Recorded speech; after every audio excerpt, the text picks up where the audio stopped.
All right, first thing you need to do is you need to make sure you turn in your homework to the substitute teacher since I am not there.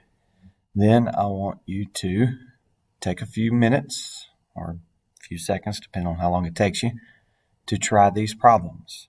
Pause the video, then try them because then I'm going to explain them here on the video. So make sure you pause the video now. Now that you've unpaused the video, I'm going to show you how to do these problems. This is a little bit of review of what we talked about the other day when we introduced the concept of a variable. A variable is a letter that represents a number.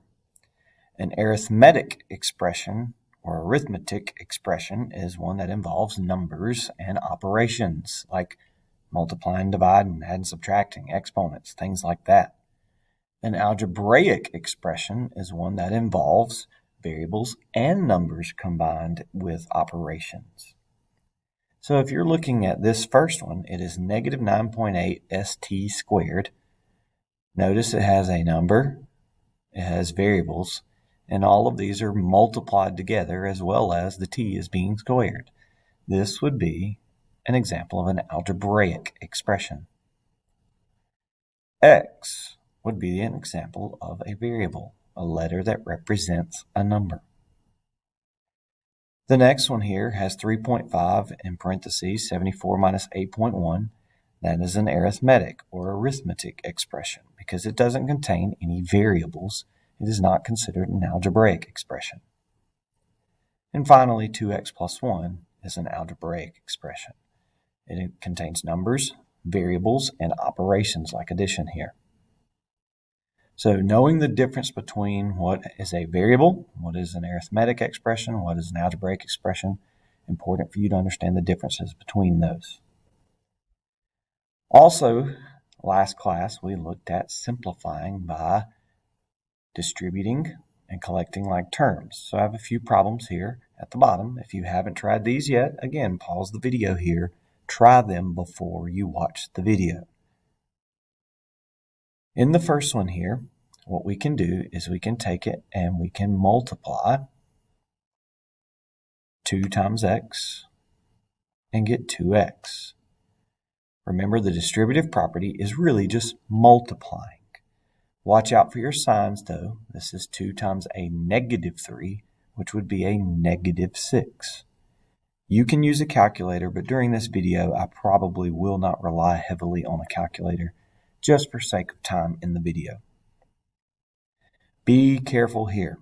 It's a very good idea for a lot of you to do that leave, change, and change this to a negative 4 so you do not forget that you're actually distributing a negative 4, not a positive 4. So negative 4 times x is a negative 4x. You could put minus right here if you wanted to, but again, that may help you to have this negative 4x when you start doing your collecting like terms here in just a moment. What is negative 4 times 6? Negative 24. Now you have like terms. We talked about like terms the other day in class, how you have here a 2x and a negative 4x. They both have the same variable raised to the same power. It's just x to the first power. And you just collect like terms essentially by adding the coefficients in front of the variable. So this is 2x plus a negative 4x. 2 and negative 4 is negative 2x. Remember, when you're collecting like terms, you don't do weird things with the variable. That's only when you're multiplying when things can happen with the variable. Notice we also have a negative 6 here and a negative 24. Even though we don't really think of it this way, numbers are like terms. You can add numbers together. So what is negative 6 and negative 24 added together? That is negative 30. I do want you to get in the habit of leaving your final answer with just a minus in the middle here and not plus a negative 30. Even though I will be happy if you can see that it is a negative 30 and not a positive 30, it is going to be a good habit for you to get into of leaving it as a minus for when we look at equations later on. So the next one over here has several little spots that can catch you. First little spot right here is 4x minus this right here. You need to make sure you realize that this is technically a negative 1 in front of the parentheses. You may even need to, like I said before, change this to plus a negative 1 so you know what you're actually distributing in front of here. So this 4x does not have anything to do with it at first. Then you have negative 1 times x, that's negative 1x. Negative 1 times 1, that's a negative 1. Again, you don't have to put the plus right here. You can just put minus 1. That's fine. That's usually what I do anyways. What's 3 times x? Well, that's a positive 3x. What's 3 times negative 7? That's a negative 21. Again, if you want to put plus and negative, that's fine. But typically, I just put minus. So now you have like terms here. You have 4x, negative 1x, and positive 3x. You add those together from left to right. 4x plus negative 1 would be 3x. 3x together plus another 3x is 6x. Then you have your numbers, which are like terms. Negative 1 and negative 21 would be negative 22. Be careful when you are adding your like terms. Don't do weird stuff with the variables. And be careful when you're distributing. Make sure you distribute a negative if it's supposed to be a negative. Distribute a positive if it's supposed to be a positive. Remember, it is basically multiplication. So in today's lesson, we're going to take a look at what an equation is and what an inequality is. You may want to copy these down into your notes, even though you can go back and watch this video again if you need to. You may want to have these in your notes. You can pause the video at any time to do that. So notice it says, an equation is formed by placing an equal sign between two expressions. Remember, we talked about expressions have things like variables and numbers with operations. So if you had 2x plus 1 and you had 3x minus 7, an equation would be created by placing an equal sign between these two. Now, Mr. Harrison just made this one up, but sometimes the real life situation that we're looking at will determine what our equation looks like on the paper. But guys, it's pretty basic. An equation has an equal sign. That's how you know it's an equation. An inequality is formed by placing an inequality sign between two expressions. So again, you could have expressions that look like some of the things that we did on the other page. You could have uglier expressions. But if you put an inequality symbol, like less than or greater than, less than or equal to, greater than or equal to, this is the inequality symbols that we talk about in mathematics. If you place one of those between two expressions, whether by Mr. Harrison just making it, you making it, or a real life situation requiring it, you have just created an inequality. So an equation has an equal sign, and inequality has an inequality symbol in between two expressions. When we look at these later, not this chapter, but later, we will learn how to solve these inequalities and solve these equations. We're not going to focus in on finding solutions by a mathematical process right now. We're just going to look at, can you tell if something is a solution or not?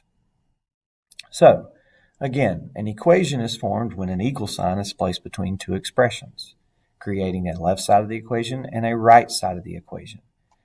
Again, here's a few little examples that you see on the page here. When the variable in a single variable equation is replaced by a number, the resulting statement can be true or false. If the statement is true, the number is a solution of the equation. For instance, in this equation that you see, 3x plus 1 equals 7.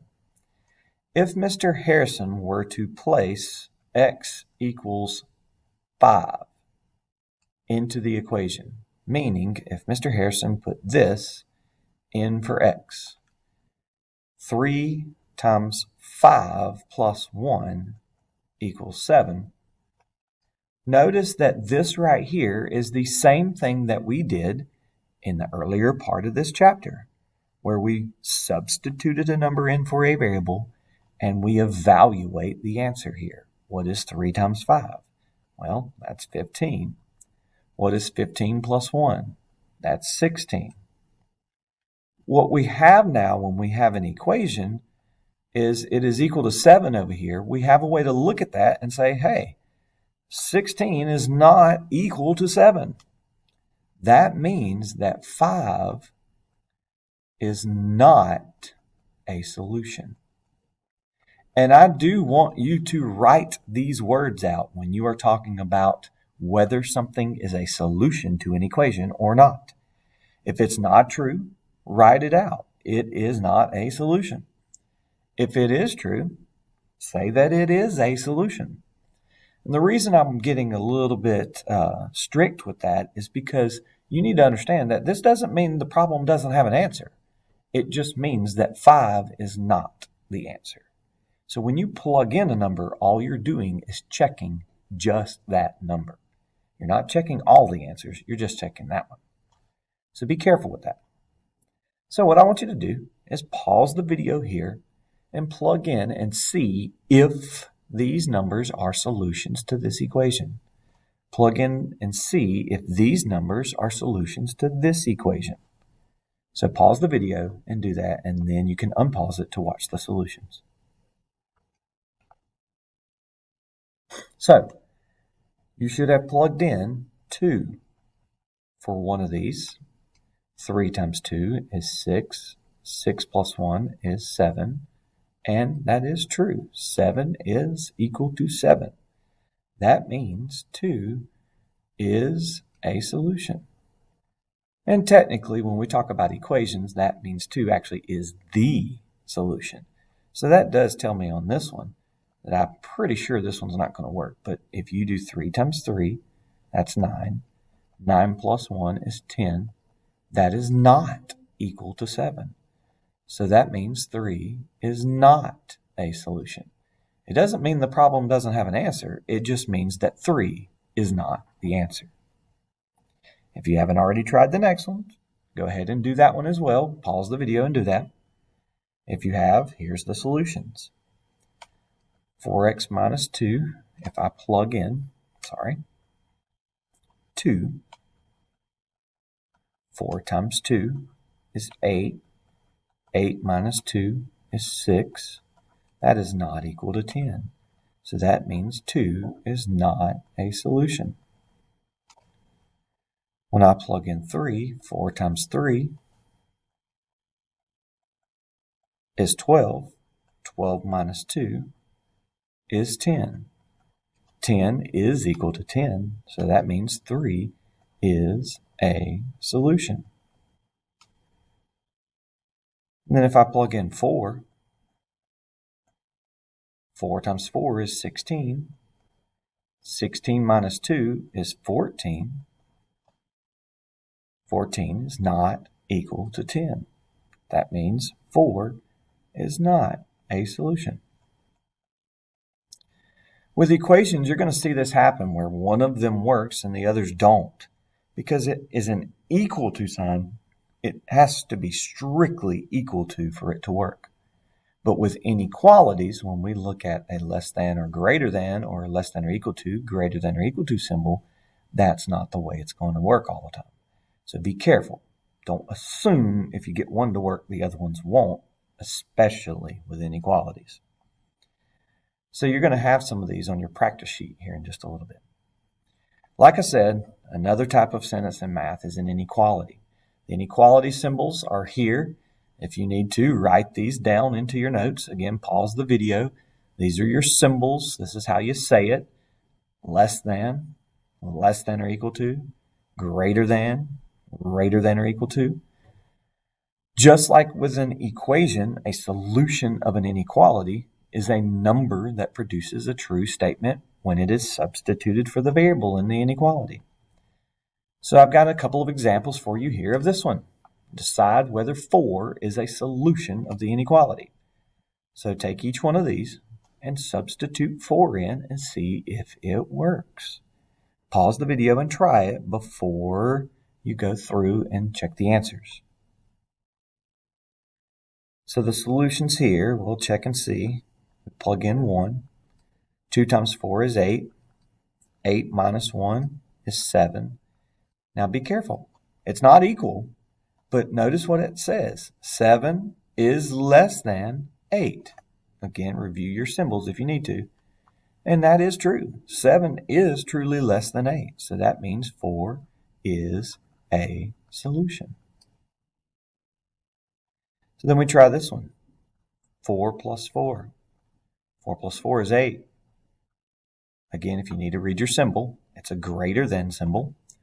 So 8 is greater than 9. No, that is not true.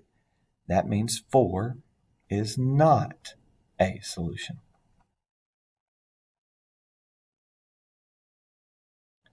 Then we have 4 minus 3. What's 4 minus 3? 1. Is 1 greater than 1? No, but notice that it has that greater than or equal to, which means that because these are equal, the little equal to bar tells me that, yes, 4 actually does work for that inequality. So when we are checking solutions, we are plugging it in and seeing if it works. Like I said, later in the school year, here in a few months, maybe really less than that, we will be looking at, can you actually solve these using algebraic steps? Now, we will talk a little bit next time about solving some that have mental math involved, using a little bit of mental math to solve an equation. But we are not going to do that a ton right now. We may look at maybe a couple before we actually get to solving them. So, here's a couple for you to practice. Check and see if the number is a solution. Pause the video, try them, and then I'll put the solutions on the video.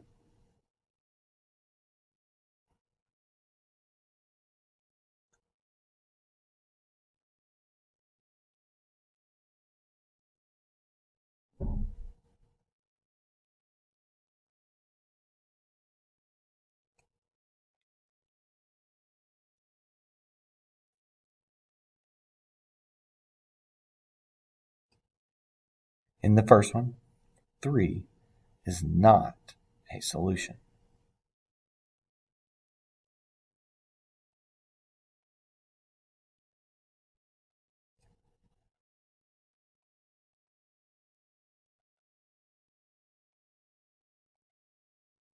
In the second one, 12 is a solution.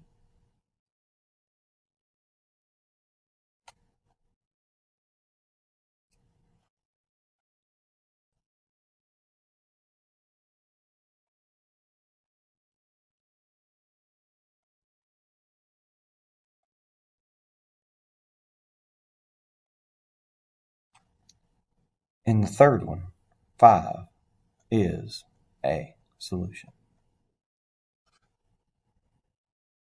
Here's a couple of inequalities to try. See if the number is a solution. Plug them in, see if it works. Pause the video and try them first, then I'll write the solutions on here.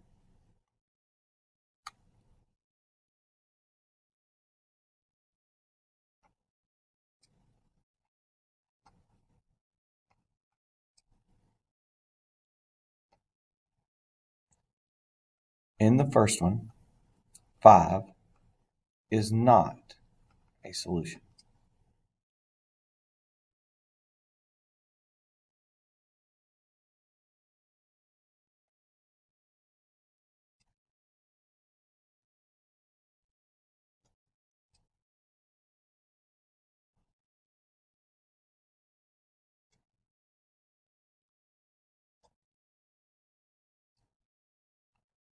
In the second one, 2 is a solution.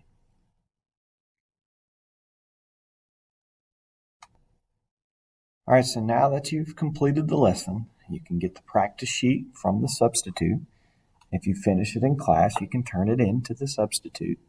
If you do not finish, you can finish it for homework.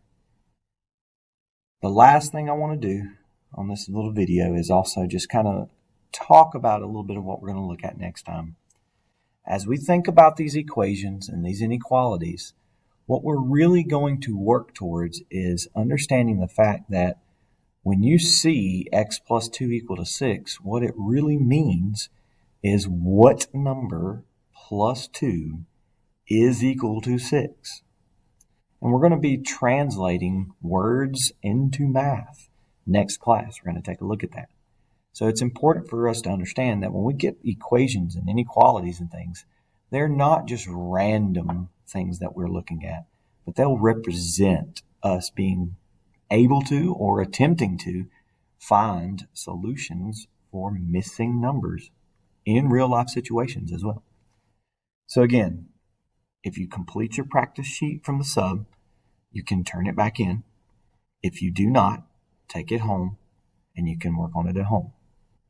Please, please, please be courteous to the sub. Have a great day and a great weekend, guys.